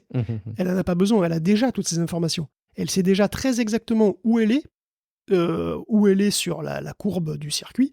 Elle sait très bien où sont les autres, elle sait très bien où tu es, elle sait très bien à quelle vitesse elle va, et elle est même pas, enfin si tu veux, elle a même pas à avoir des réactions vraiment physiques. D'ailleurs, à partir du moment où tu ne la vois plus, elle n'existe plus. À partir du moment où tu vois plus une voiture dans un jeu de course, ça devient un point sur une carte, c'est tout. Elle est juste gérée comme un point. Tu vois, donc il y a vraiment, ça n'a absolument rien à voir. Les jeux vidéo, ça paraît, les IA paraissent très fortes, mais en réalité, elles sont pas du tout confrontées aux mêmes ensembles d'informations qu'une voiture autonome dans la réalité. Donc ça, tu peux vraiment pas comparer en fait. Ok. Deuxième argument retenu. Je reviens juste sur le robot, sur Astribot S1. C'est rigolo aussi de voir les quelques commentaires qu'il y a sur la chaîne YouTube, enfin sur la vidéo qui a été postée sur YouTube, avec des commentaires du style les employés, après avoir vu cette vidéo, c'était un honneur de travailler avec vous, chers collègues, chers camarades. Et d'autres qui disent que voilà, l'emploi chez McDo va profondément se transformer avec ce type d'innovation technologique. Guillaume, comme je l'avais un peu prédessiné dans mon introduction, il faut qu'on parle des applications de l'intelligence artificielle, mais cette fois-ci au-delà de notre atmosphère, et peut-être bientôt, Guillaume, pour nous permettre, je ne sais pas si c'est pour le meilleur ou pour le pire, mais d'accueillir comme il se doit un premier contact avec une vie extraterrestre. Oui, alors c'est une semi-blague quand même. Je l'ai bien vendu quand même. Hein. C'était très bien vendu, peut-être même trop. Non, parce qu'en fait... Écoute, moi je suis sur la hype, toi tu es sur la véracité. Okay. Exactement, moi je suis désolé, je suis sur la douche froide, comme toujours. Ouais, en fait, c'est Andrej Karpathy qui a sorti ça. Alors, Andrej Karpathy, c'est une célébrité dans le monde de l'IA. Donc il a été dans toutes les bonnes soirées, lui, hein, chez OpenAI, chez Tesla, et puis maintenant il est youtubeur. Alors son truc, c'est l'enseignement. Il explique tout, très bien d'ailleurs, et il illustre ce qu'il dit en programmant tout à partir de zéro. Donc par exemple, il veut tout pour faire un modèle de langage, mais à partir de zéro, il écrit tout en C, le plus minimaliste possible, mais qui soit fonctionnel. Et le but, c'est aussi de montrer que finalement, toutes ces IA ne nécessitent pas de code ni de notions comme mathématiques si complexes que ça. Et il s'est dit, en plaisantant peut-être, hein, que son code était si simple et si fiable qu'il pourrait être certifié par la NASA pour aller dans l'espace. Et de là est partie l'idée qu'on pourrait carrément envoyer un modèle de langage dans l'espace pour parler à notre place. Une IA à notre image, du coup, qui serait notre ambassadeur auprès des aliens. Et donc voilà, les problèmes d'être vivant au moins, quoi. Alors une idée rigolote, qui renvoie évidemment au film Premier Contact, le film avec Amy Adams, hein, si vous ne l'avez pas vu, il est très bien. Un film qui se concentre sur l'aspect linguistique en fait, d'une rencontre du troisième type. Parce qu'envoyer un LLM, c'est mignon, mais ça suppose de connaître quand même le langage, ou d'arriver à comprendre le langage, mais du coup, il y a la structure de l'écrit, mais il y a aussi la structure de la langue, la structure symbolique de l'écrit, puis de la langue qu'il va utiliser, et puis aussi toute la pensée humaine sous-jacente, et toute la culture qui est sous-jacente à cette pensée humaine. Imaginez un modèle de langage alien, imaginez l'inverse, imaginez un modèle de langage alien qui nous arrive. Il arrive chez nous, on a une machine qui arrive, et ce qu'elle fait, c'est qu'elle crée des structures en mousse. On crée des structures en mousse en 3 dimensions comme ça. C'est très joli, hein, mais on comprendrait totalement que dalle. Tu vois, ça pourrait être super logique et évident pour un alien de faire des structures en mousse super compliquées, mais voilà. Comment tu aimes faire tout l'univers que sous-tend le langage alien avec ces structures en mousse? Comment ils sont, comment ils vivent, comment ils sont morphologiquement. Bon. On peut toujours se dire que les aliens seraient super intelligents, qui finiraient par capter comment ça marche s'ils voyaient un lama arriver en vaisseau spatial. Bon, même dans ce cas, faudrait voir ce que le raconte le lama, parce que tu maîtrises pas tout ce que dit un LLM, on sait très bien que tu maîtrises pas totalement ces trucs. Donc le lama pourrait leur mentir, les insulter, et puis bon, on se retrouver dans un problème à 3 corps, donc bon, c'est pas terrible. Alors une idée rigolote donc, mais discutable, et ça... mais bon, ça n'a pas été la seule discussion à propos des modèles de langage cette semaine, hein, puisqu'il y a un autre mystère, je sais pas si tu as vu, qui a plané quelques jours... Mais bien sûr, mais qu'est-ce que c'est que ce nouveau modèle de langage qui n'est peut-être pas si nouveau, Guillaume? Est-ce que c'est un vieil épisode de Tech Café qui est ressorti où tu parlais déjà de la V2 de GPT? Est-ce que c'est un successeur? Est-ce que c'est quoi? C'est un truc qui tourne en local dans des petits appareils? Qu'est-ce que c'est mystère? On ne sait pas, c'est justement ça le truc, c'est qu'on ne sait toujours pas. Effectivement, l'arène LM6, qui est un petit peu l'octogone des chatbots, hein, là où ils se mesurent tous là pour savoir lequel est le plus apprécié des humains, normalement, on voit passer des noms qu'on connaît déjà bien, hein, surtout dans la hauteur du classement, les bons chatbots, voilà, on sait qui c'est. Hein. Il y a Claude, il y a WizardLM, il y a Claude, il y a GPT, ce que vous voulez. Et cette semaine, on a vu passer GPT-2. Et bon, évidemment, le vrai GPT-2, il est complètement débile. Et c'est impossible que GPT-2 fasse jeu égal avec GPT-4, même par accident. Donc ce GPT-2-là, en fait, c'est un modèle anonyme, un modèle sous couverture. Et ben, il y a un mystère. Et là où il y a un mystère, il y a théorie et spéculation. Eh oui. Donc, qu'est-ce que c'est? Bon, on a pensé à tout. À GPT 4,5, à GPT 5. Ben en fait, les performances ne sont pas si différentes que ça de GPT 4. Donc ce serait décevant, en fait, si c'était le cas. Et bon, Altman a confirmé que GPT-2 ne serait pas, enfin que ce GPT-2 ne serait pas leur prochain modèle. Bon, à ce jour-là, ben ça reste un mystère. Voilà, c'est même pas clair que ce soit un modèle d'OpenAI. Il est tout à fait possible que ce soit un modèle plus petit d'ailleurs. Peut-être que c'est un modèle très récent, testé par Microsoft ou Meta. Ça pourrait être une version plus grosse de Phi 3 ou de Llama 3, on ne sait pas. Mais on le saura peut-être bientôt. Ou jamais. Ah oui, mystère. Et après tout, on aime bien aussi les mystères. Toute leur beauté réside dans le fait qu'ils ne sont parfois jamais élucidés. Mais peut-être que là, on aura quand même la réponse un jour. Et on va terminer quand même toute cette rubrique autour de l'intelligence artificielle et intelligence artificielle générative avec un élément qui ressort dans le cadre de conflits juridiques, Guillaume. C'est la position de Microsoft, il y a de ça encore quelques temps, qui voyait l'avancée énorme de la part de Google dans l'innovation dans l'intelligence artificielle et qui a eu peur de se faire dépasser, ce qui expliquerait peut-être aujourd'hui des choix et des orientations même avec OpenAI aujourd'hui, Guillaume. Exactement, et c'est des informations qu'on a vues grâce au procès de Google en antitrust, en fait, qui fait les gros titres ces dernières semaines. Parce qu'il y a occasionnellement des révélations rigolotes quand il y a des preuves comme ça qui sortent et qui sont publiées. Et c'est vrai que là, c'est des emails privés de Microsoft qui éclairent un petit peu la genèse de leur changement majeur de stratégie quand même. Et ça daterait d'il y a 5 ans. C'est Kevin Scott, le CTO de Microsoft, qui écrivait un email paniqué à Satya Nadella et Bill Gates. Bill Gates qui était encore au board à l'époque. Parce que oui, Bill Gates, même s'il est officiellement plus chez Microsoft depuis un bail, il est toujours régulièrement consulté sur les stratégies de la boîte de toute façon. Donc il est plus au board, il était à l'époque, mais bon, il est plus, mais de toute façon, il est toujours un petit peu là quand même. En fait, même après 2020, après donc qu'il ait quitté le conseil d'administration pour une affaire de cul, il serait toujours informellement en contact avec Microsoft et OpenAI aussi. En fait, il aurait eu des contacts avec OpenAI depuis 2016 carrément, et il aurait même aidé à signer les contrats pour l'investissement massif de Microsoft avec la boîte, quoi. Donc c'est vraiment, il est toujours là. Je sais que ça va alimenter l'aura de Bill Gates chez les complotistes, je sais, mais bon, que vous voulez, c'est comme ça. Bill Gates, c'est partout. Mais bref, Kevin Scott a eu peur à l'époque, avant la pandémie. Google et DeepMind, on en parlait déjà, ils alignaient les succès en IA sur les jeux, donc le Go, les échecs, on avait AlphaGo, AlphaZero, ils s'éclataient sur Pitfall, voilà, souvenez-vous. Il y a un excellent documentaire que je remets entre parenthèses, c'était quoi? C'était AlphaGo, AlphaGo The Movie, dont tu avais parlé, qui est un documentaire sur la manière dont Google gérait effectivement le développement d'AlphaGo avec les compétitions. Il est super ce documentaire, allez le regarder, il est encore dispo, il date de 2020, mais je pense qu'il doit être encore hyper intéressant. Excuse-moi pour cette parenthèse. Nous, ça nous a intéressé tout ça, mais apparemment, Kevin Scott... ça l'a fait flipper. Non, au contraire, ça lui a touché une sans faire bouger l'autre. C'est-à-dire qu'à l'époque où il faisait que des jeux, il n'avait pas trouvé que c'était super. On s'en fout, quoi. Mais à un moment, il s'est réveillé parce que Google a commencé à mettre dans Gmail les fonctions d'autocomplete très efficaces. Il commençait à utiliser un modèle de langage BERT pour la recherche et tout. Enfin bon. Et BERT, ils ont voulu le répliquer. Et ils se sont dit, oh putain, mais c'est pas si facile en fait. Il leur a fallu 6 mois pour répliquer BERT. Et donc là, ils se sont sentis distancés. Et Microsoft, il s'est déjà fait larguer dans le mobile, et donc il faudrait voir à pas rater une autre révolution. Et donc Google avait trop d'avance, Microsoft a décidé de réagir fort, quoi, donc genre très très très fort. Et donc, ils se sont rendus compte que l'infrastructure n'était pas du tout à la hauteur. Et c'est là qu'ils ont décidé de changer le look pour une nouvelle vie, et qu'ils ont commencé à envoyer du milliard dans tout ce qui touche l'IA de près ou de loin, quoi, et c'est toujours en cours.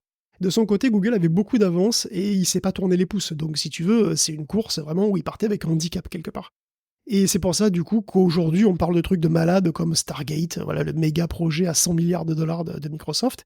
Et encore plus récemment, d'ailleurs, après, tu te souviens qu'il y a eu le pseudo-rachat d'Inflection, et donc il y a Mustafa Suleyman, donc le PDG d'Inflection, qui est arrivé chez Microsoft pour diriger ce qui est le laboratoire d'IA de Microsoft, tout simplement.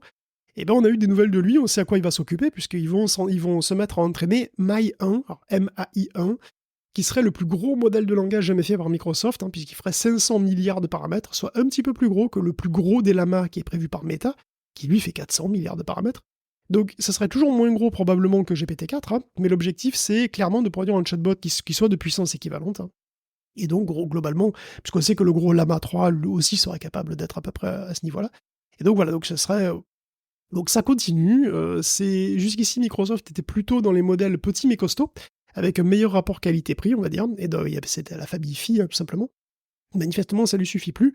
Et il investit massivement, vraiment massivement, pour faire un modèle géant, un petit peu comme tous les autres géants.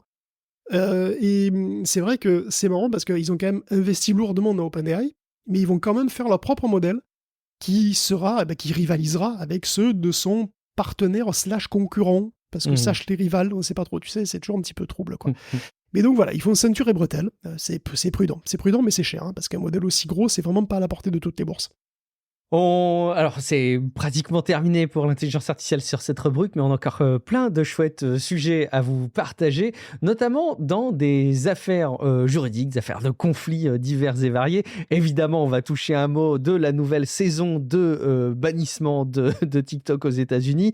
Il faut qu'on vous tienne un petit peu au courant. Mais avant de nous plonger là-dedans, il faut absolument que Guillaume vous tienne au courant de la folle semaine de Google. C'est pas facile la vie de Google, il se passe toujours plein de choses en même temps, voilà, plein de procès, plein de licenciements, tout ça. Donc on vient d'évoquer le projet en antitrust, voilà, du coup il est fini, maintenant ça y est, les plaidoiries sont terminées. Donc dans les semaines qui viennent, on aura un juge qui s'appelle Amit Mehta, aucun rapport, va donner ses conclusions. Amit, il est pas content d'ailleurs du tout de la manière dont Google gère ses messages internes, il considère que c'est la destruction de preuves systématisées, puisque Google donnait, enfin avant en tout cas, Google donnait la consigne de virer tous les messages quand on parlait de sujets un petit peu sensibles, de ne pas avoir d'historique. C'est jamais très rassurant, ça, ce type d'instruction au sein d'une entreprise. Non, d'ailleurs, le juge se tâte un petit peu pour savoir s'il va sanctionner Google pour ça. Bon, c'est peu probable. Bon, après, voilà, qu'est-ce qui va arriver à Google concernant le jugement ? Bon, probablement un truc entre les deux, puisque tu sais qu'il risque au pire la fragmentation, de devoir revendre certaines parties, quoi. Ouais. Mais bon, c'est plus probable qu'il y ait des ajustements significatifs des pratiques, mais qui n'iront pas jusque-là. Et puis, de toute façon, ils feront appel.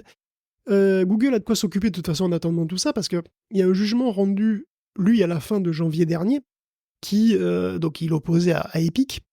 Et donc, Epic a gagné, à cette époque-là. Et ça portait sur les paiements in-app. Donc les paiements in-app à la Apple, et donc les aspects monopolistiques de Google Play cette fois-ci. Epic propose désormais une injonction qui forcerait Google à proposer d'autres magasins dans le sien. Dans Google Play, il y aura donc d'autres magasins que tu pourras télécharger, et puis l'intégralité de son catalogue devrait être disponible dans les autres magasins. Et en plus, Google serait interdit de négocier des accords avec les fabricants pour favoriser tel ou tel autre acteur, tel ou tel magasin, tel truc, etc. Et tout ça pendant au moins 6 ans. Donc Google, il n'est pas trop d'accord, il le fait savoir à la cour. D'autant qu'il a déjà proposé un accord amiable de 700 millions de dollars avec les États américains qui avaient attaqué sur le même sujet qu'Epic, globalement, un accord accepté par ailleurs par les États, qui avaient attaqué aussi pour pratiques anticompétitives. Et bon, il va faire appel. Ce qui est sans appel, par contre, c'est la vague de licenciements qui se poursuit encore et toujours. Ouais. Et jusque dans les équipes qui semblent pourtant importantes pour le groupe, puisqu'on a appris on a pris le départ de gens qui travaillaient dans les équipes de Flutter, Dart et Python. On ne sait pas combien, par contre. Donc Flutter, c'est une couche de compatibilité logicielle qui permet de rendre une application multiplateforme. C'est programmé dans le langage Dart. Et c'est vraiment un middleware. C'est-à-dire, c'est comme un jeu créé sous Unity serait potentiellement disponible partout, PC, Switch, etc. Une app Flutter serait à l'aise sous Android, sous iOS, sur PC, etc. Donc Flutter, c'est quand même un truc assez utilisé. Et c'est un peu étonnant de voir les équipes réduites comme ça, quoi. Après, elles sont toutes réduites, les équipes chez Google. Donc voilà, on parlait tout à l'heure de la pression sur les devs. Alors que le travail ne manque pas, on réduit les effectifs partout, et apparemment assez indistinctement, et c'est malheureux. Après, c'est pas les seuls qui s'en font ça en ce moment, malheureusement. Ouais, a priori, il y a les entreprises d'Elon Musk, en particulier, il y a Tesla, pour lesquelles il y a des retours en fait, ça n'a pas l'air d'être une humeur particulièrement joyeuse en ce moment au sein de Tesla, avec des licenciements. J'ai l'impression qu'en fait, c'est la première fois depuis quelques temps qu'on a une situation qui semble aussi peu positive pour la suite côté Tesla. Tu vas nous parler globalement des musqueries de cette semaine, Guillaume. Il rigole pas avec les licenciements, Léonard. Chez Tesla, en tout cas, et c'est vrai qu'il le fait avec un discernement qui n'est pas très clair non plus, vu de l'extérieur. Donc on savait depuis 2 semaines que Tesla allait un peu moins bien, la réaction s'est pas faite attendre, il y a toujours plus de coupes. Au total, sur un mois, Tesla pourrait perdre 20% de ses employés, c'est-à-dire dans les 20 000 personnes. Et ça continue en ce moment même, il y a des départs là, encore très récemment, chez les ingénieurs, parfois vétérans d'ailleurs, et les ressources humaines, etc. Et les départs touchent aussi des cadres de longue date, comme Daniel Ho ou la responsable des Superchargers, qui était Rebecca Tinucci. Et elle et son équipe de près de 500 personnes, quand même, sont partis. Ils sont partis mardi dernier. Et cette vague de départ-là, c'est peut-être encore la plus étrange, parce que Tinucci était responsable du réseau Supercharger et du standard NACS, donc North American Charging Standard, inventé par Tesla, ce standard qui allait devenir de fait le standard national, adapté par tous les concurrents en Amérique du Nord. Donc le réseau Supercharger, il est toujours en cours d'expansion, normalement, et tout le monde l'attend, hein. C'est une réussite de Tesla, hein, ce réseau. Il est vanté par Musk, d'ailleurs, un petit peu partout. La boîte a reçu 17 millions de subventions pour l'étendre toujours plus, et il y a un contrat pour 20 000 chargeurs dans les hôtels Hilton qui est en cours. Donc et là, il vire du monde, il vire tout le monde, en fait. C'est incompréhensible pour la stratégie d'entreprise. Quand tu aujourd'hui, quand tu envisages le fait de prendre une Tesla versus d'autres véhicules électriques, c'est aussi, pas uniquement évidemment, mais un des arguments forts, c'est de te dire, tu bénéficies de ce réseau de superchargeurs qui te permet de basculer d'une logique d'autonomie à une logique de, balèque de l'autonomie, puisqu'en fait, ma Tesla va me permettre de naviguer de superchargeur en superchargeur et de faire le trajet sans me prendre la tête. C'est un point tellement fort, je ne comprends pas que ça fasse l'objet de sacrifices côté Elon Musk. Et je ne suis pas certain que ce soit là où il y a le plus de coûts à économiser. Mais bon, je me trompe peut-être. Écoute, non, c'est vraiment lui qui gère, très étrange. Ça, franchement, oui, c'est assez incompréhensible. Après, il y a des coupes un petit peu partout. Il réduit aussi l'ambition sur le gigacasting, par exemple, ce qui est finalement assez dommage aussi. Le gigacasting, c'est sa méthode de fabrication avec des grosses pièces. Parce que Tesla, il aime pas trop les Lego, il préfère les Duplo. Il préfère avoir des moins de grosses pièces.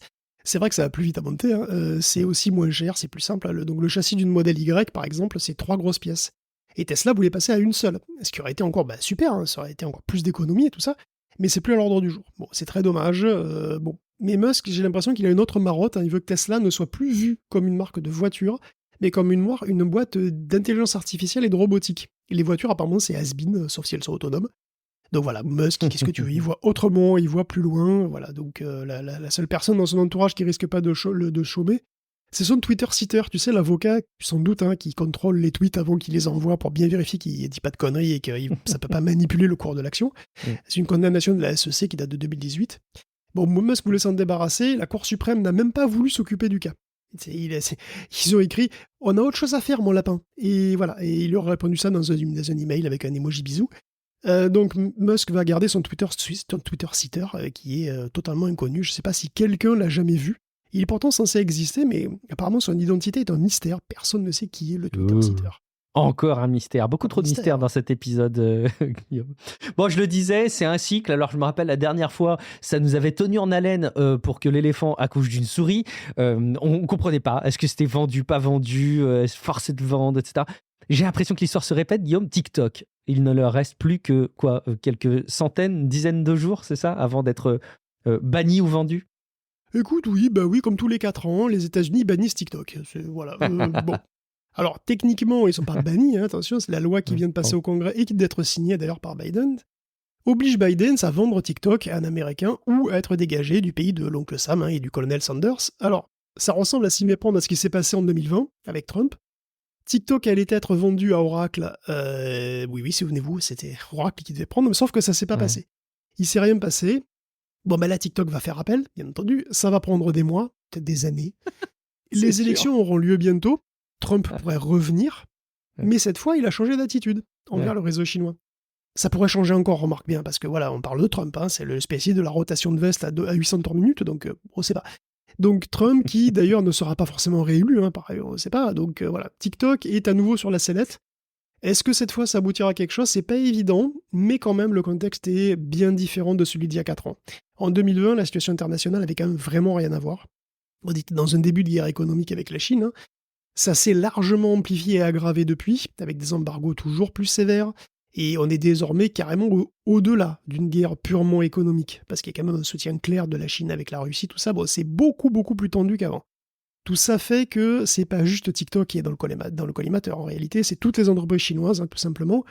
De toute façon, quoi que disent, ou quoi que propose Shu Qi-chu, donc le PDG de TikTok, rien d'autre de toute façon ne semble préoccuper ses interlocuteurs que sa nationalité et celle de son entreprise, en réalité. Donc être chinois, ça suffit pour être suspect, et tout ce qu'on reproche à TikTok vient de là, en tout premier lieu. Même si la question de l'influence, du contrôle de l'information, tout ça, ça reste pertinent. On peut se poser des questions, il n'y a pas de souci. Mais bon, clairement, voilà quoi.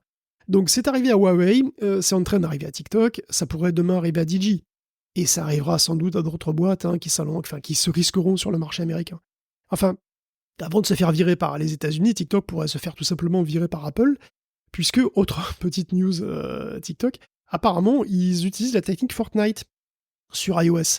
C'est-à-dire qu'ils incluent dans leurs applis des liens vers des méthodes de paiement externes. Donc des liens qui renvoient vers le site web pour, je cite, faire l'économie des commissions Apple, c'est marqué en toutes lettres. Donc ça concerne les pièces que tu achètes pour tiper, faire des dons aux créateurs de contenu.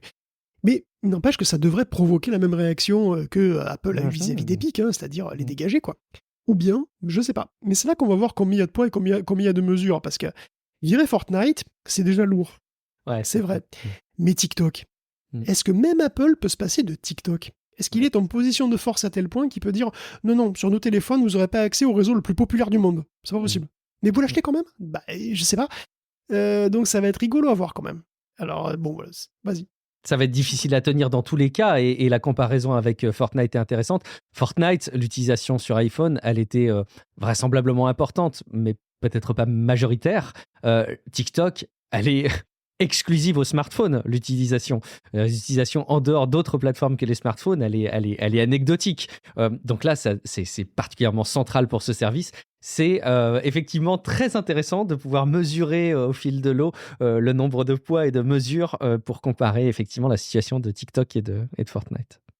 On continue avec la situation compliquée, décidément pour Binance et cette fois-ci Changpeng Zhao. Vous voyez, là aussi, on a d'ailleurs, côté crypto, là, on a aussi deux salles, deux ambiances. Parce que d'un côté, on a Sam Bankman-Fried, qui passe pour un menteur pathologique décoiffé, et qui écope de 25 ans de prison. Et de l'autre, on a Changpeng Zhao, qui ne peut pas être décoiffé, lui par contre, et qui écope de 4 mois de prison. Alors même que, oui, si vous le connaissez pas, regardez une photo, vous comprendrez. Alors que sa plateforme, donc Binance, était accusée de choses assez graves. Parce que Binance a été utilisée pour faire transiter des milliards de dollars sur le dark web. Alors, certainement par des cybercriminels, clairement, mais aussi par Al-Qaïda, l'État islamique et le Hamas. Donc, trempé dans le terrorisme comme ça, on aurait pu croire que Binance et son PDG auraient eu plus de problèmes avec la justice.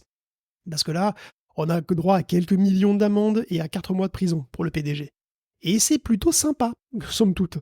Mais la différence, c'est que Changpeng a plaidé coupable, lui, il a été gentil, il a été poli, et il a accepté de coopérer sagement et pleinement avec les autorités, et en fait, d'aucuns imaginent même que le Changpeng, il aurait pas mal d'infos bien croustillantes sur pas mal de monde. Parce que les livres de compte de Binance, elles doivent raconter pas mal de choses, elles doivent raconter de belles sur un petit peu tout le monde. Du Hamas à la Corée du Nord, ça peut-être que ça... le monde entier, quoi. Et donc, peut-être que ça sauve les fesses de son PDG. Donc voilà, il y a ce truc-là. Et puis pendant qu'on y est, on peut aussi parler de Block. Block qui bloque pas grand-chose, c'est un petit peu et c'est vrai qu'un petit peu la même thématique.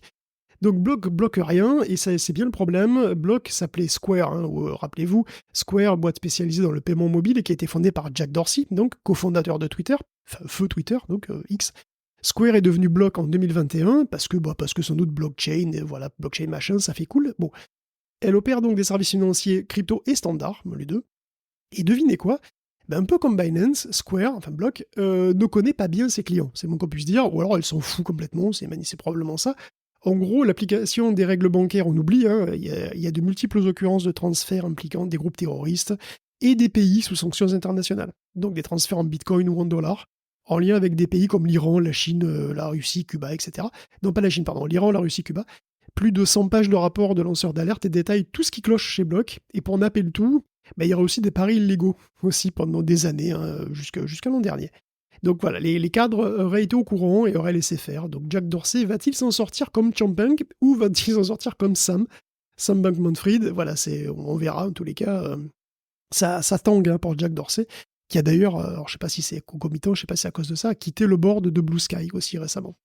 Ouais, il était plus actif chez Blue Sky depuis très longtemps et ça officialise une situation où il a d'ailleurs fait plus de mal qu'autre chose à cette plateforme. Ça faisait un petit moment qu'il n'y était plus et après tout, ça clarifie la situation, j'ai l'impression. Merci Guillaume pour cette revue complète. On ne peut pas se quitter quand même sans parler un peu rapidement de jeux vidéo. Le petit scandale de la semaine, mais qui a l'air de bien se terminer, et d'aucuns diraient tout ça pour ça, c'est ce qui s'est passé autour d'Helldivers 2. Alors je le prononce peut-être très mal, c'est ce jeu qui a l'air de fonctionner extrêmement bien, propulsé par la PlayStation, mais qui est dispo sur PC.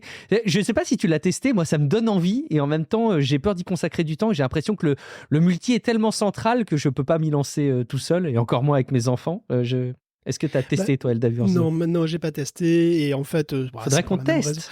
Il faudrait qu'on teste parce que ça a l'air très sympa. Très honnêtement, ça a l'air très sympa. Moi, j'avais vu passer le premier. Je crois que j'avais testé le premier il y a longtemps de ça. Et là, le deuxième a l'air vraiment très très cool, honnêtement. En vrai, je sais pas si t'es chaud, mais si vous avez envie avec les auditeurs, moi j'aimerais bien tester. Je m'engage à ne pas pouvoir y jouer longtemps, mais s'il y a une soirée, un samedi avec des personnes sur Discord qui seraient preneuses, lancez le truc. Moi je vous suivrai. J'aimerais bien tester et découvrir en tout cas. Voilà. Ce serait très cool. Ouais, d'autant plus que maintenant vous avez plus besoin d'avoir un compte PSN. Oui. Parce que c'était ça le truc en réalité. C'était En fait, Helldivers 2, il a toujours été... Sony avait toujours voulu lier le compte que vous aviez sur Helldivers avec le compte PSN. Ça, c'était prévu depuis le début, sauf que comme Helldivers 2, le lancement a été calamiteux parce que le serveur n'était pas dimensionné, dans la panique, ils se sont dit, ça, on verra plus tard. Sauf que, plus tard, c'est maintenant, et qu'ils ont voulu réactiver. Et là, panique. Parce que le PlayStation, évidemment, les joueurs PC, tu leur dis, ils font un compte de PlayStation, ils te disent, quoi ? De quoi ? Mais non. Donc déjà, ils n'étaient pas contents, puis en plus, le PSN n'est pas disponible dans tous les pays, ce qui fait qu'il y a des pays où les gens avaient acheté le jeu, où ils n'avaient quand même pas accès, quoi.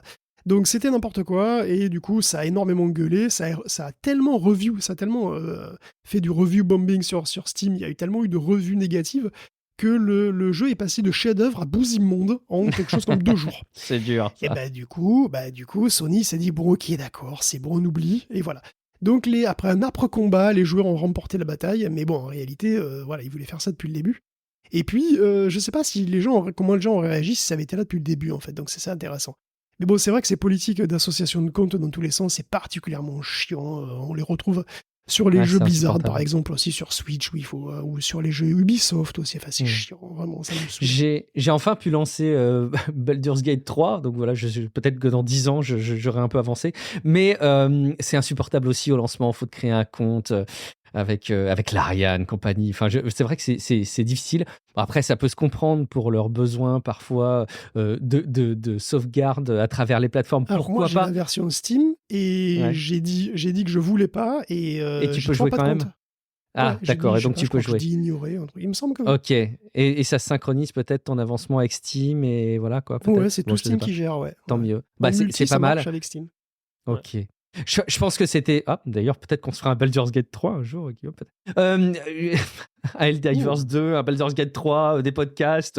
Voilà, on a qu'à imaginer qu'on a du temps aussi. Je pense que, par contre, concernant le scandale, le petit souci, le bad buzz que tu relates, le point important, c'est, à mon sens, bien évidemment, que le PSN n'était pas dispo dans certains pays. J'ai l'impression que s'il avait été dispo partout et que ça avait été obligatoire, ça aurait gonflé, mais ça aurait pas autant grincé des dents. Là, c'était vraiment scandaleux, je pense, peut-être. Tetris, Guillaume, ça sert à plein de choses. Oui, Tetris, mais non, mais c'est une anecdote, mais c'est quand même marrant, donc je vais finir là-dessus. Les joueurs de Tetris finiront jamais de m'étonner, quoi. Alors, vous vous souvenez peut-être de ce record incroyable de Blue Scooty, qui avait fini, entre guillemets, Tetris, fini au sens où il avait fait cracher le jeu. En le faisant planter, quoi. Ouais. Et donc, c'était à des niveaux de vitesse et de score qu'on a longtemps pensé qu'il est surhumain. Et donc, il a fait cracher le jeu. Donc, on pourrait se dire que c'est pas possible d'aller plus loin. Si vous êtes comme moi, vous dites que voilà, c'est bon, c'est fini, puis on passe à autre chose. Mais si vous êtes un joueur de Tetris Pro, non, le crash, c'est juste un nouveau challenge à relever. Parce que le jeu crash, bon ok, mais pourquoi ? Alors c'est forcément très technique, puisqu'on parle de la manière dont fonctionne le Tetris sur la NES, la machine 8 bits de Nintendo, qui est encore aujourd'hui la référence du Tetris compétitif. Donc une machine 8 bits, c'est pas très puissant. Il faut se souvenir, c'est vraiment pas puissant. Comme son nom l'indique, ça manipule des nombres sur 8 bits, donc des nombres entre 0 et 255. Donc si tu veux faire des calculs sur des nombres plus gros, il faut le faire morceau par morceau. Et en plus, le processeur de la NES ne sait pas faire de multiplication. Donc si tu veux faire une multiplication, il faut le programmer toi-même, il faut faire une boucle, il faut le programmer toi-même. Donc faire le calcul du score d'une partie de Tetris, donc score qui est un nombre qui peut être un nombre à 6 chiffres, hein, ben c'est pas quelque chose de facile pour lui, pour ce pauvre petit CPU. C'est pas si simple. Surtout qu'il a un temps limité pour le faire, parce que le score doit être calculé forcément avant que l'image ne commence à s'afficher. Tu vois, entre deux images, il faut qu'il calcule le score, quoi, entre deux images de jeu. Donc la fonction qui s'occupe du score, elle est appelée entre deux images et elle doit se terminer dans cet intervalle de temps. Et normalement, ça roule, parce que le score est jamais si gros que ça. Normalement, quand des humains normaux jouent à Tetris, ben, le score, c'est pas des nombres aussi gros que ça, donc ça prend pas autant de temps que ça. Mais si le jeu se poursuit longtemps, très longtemps, avec les espèces de mutants qui jouent actuellement à Tetris, ben, ça fait des scores de plus en plus gros et donc des calculs de plus en plus longs. Et en fait, à un moment, ça prend trop de temps. Et parce que le planning, c'est le planning. Donc à un moment, la console doit afficher la nouvelle image du jeu, et si le score n'est pas fini de calculer, ben, il est juste interrompu. Et l'image s'affiche, parce que de toute façon, l'image doit s'afficher. Donc elle s'affiche avec un score faux, mais ça, c'est pas très grave. Mais surtout, le problème, c'est qu'il y a un gros souci de pointeur. Parce que la machine, faut vous imaginer un CPU, hein, c'est un truc assez routinier.